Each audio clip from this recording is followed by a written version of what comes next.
Hi guys! Welcome ulit sa ating new episode kung saan i-update lang natin yung ating right compartment bin at yung sa left side na experimental compartment bin natin.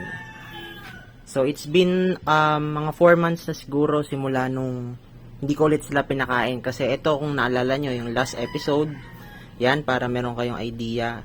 Nag-overfeed tayo, sobrang daming pinakain natin. Kaya ngayon titingnan natin ano pa ba yung natira matapos ang 1 month na pinakain natin yung mga worms natin.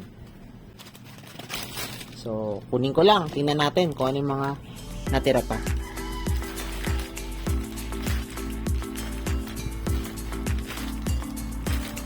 Ito, may mga naglalaro kasing bata kaya ito, hindi to kasama. Hindi na kasama. So, may tangkay. Tangkay ng saging to. Yung saba siguro. Medyo matigas pa.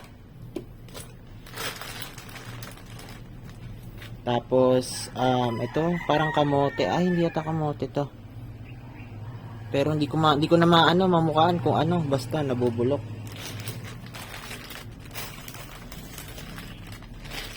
Tapos, ito pala yung itsura nila. So, ganun pa rin. Sobrang tataba nila. Kaya, alam mong healthy talaga sila. And, ayun. Banana peel ulit to. Siguro saging nasa bato. Yun, may kumakain pa na worm. Maliit. Saging nasa ba ulit.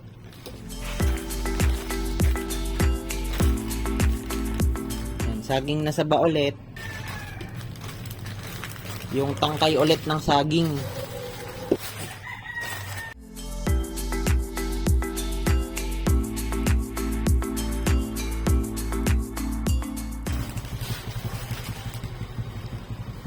Tapos ito, balat ng saging. Hindi pa talaga nade-decompose at all. Pero nag-i-start na. Ayan, nangingitim na.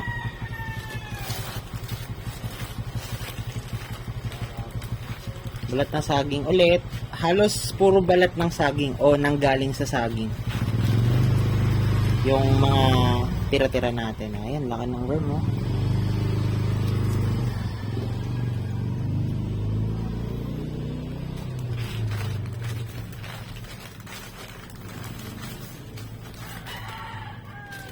Ano yung sam? Ganda na, no? Oo. Ayan, tangkay naman. Oy, yun. Binabahayan na ng worm. Tangkay ng banana fruit.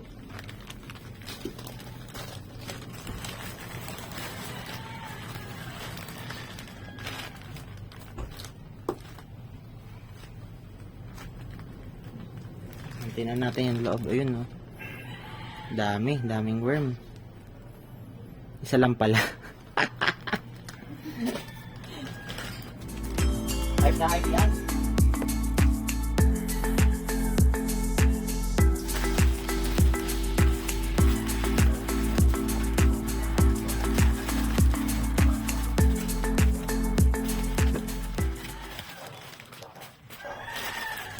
Ayan. So, sobrang dami ng pinakain natin dati, halos ito na lang yung natitira, kukunin ko. Yan, ito na lang. Mga banana leaf. Tapos banana peels, ayan yung nasa bilog na yan. Tapos mga tangkay ng banana fruit. Ayan, may mga worms pang naiwan, no? Ayan. Okay, so medyo marami silang kinain at ngayon wala na silang pagkain kaya dadamihan ulit natin yung pagkain na ibibigay natin.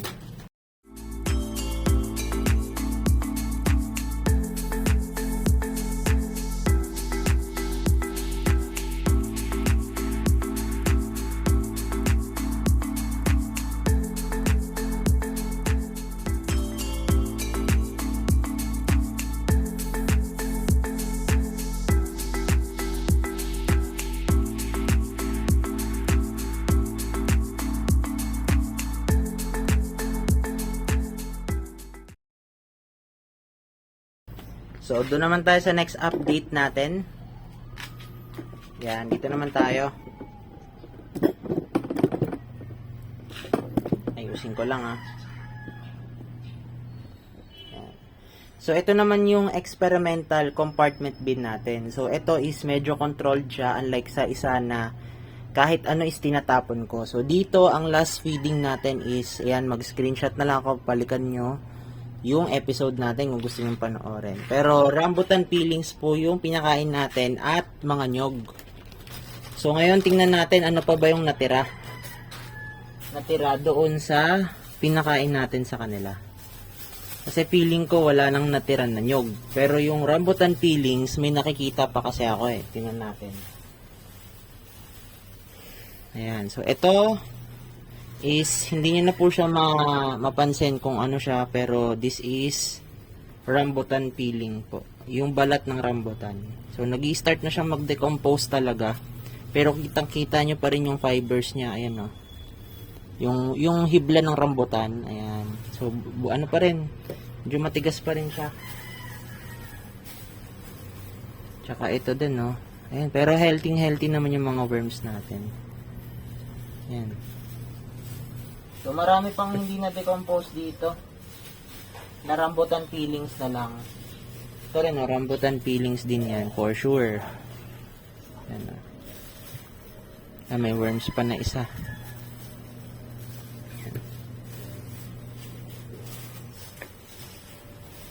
So, magdadagdag na lang tayo ngayon ng food nila. Pero so far, yun lang nakikita akong dinadigest. Tapos, kung mapapansin nyo, yung update sa kanilang worm casting is medyo maganda na rin yung nila, gawa nila,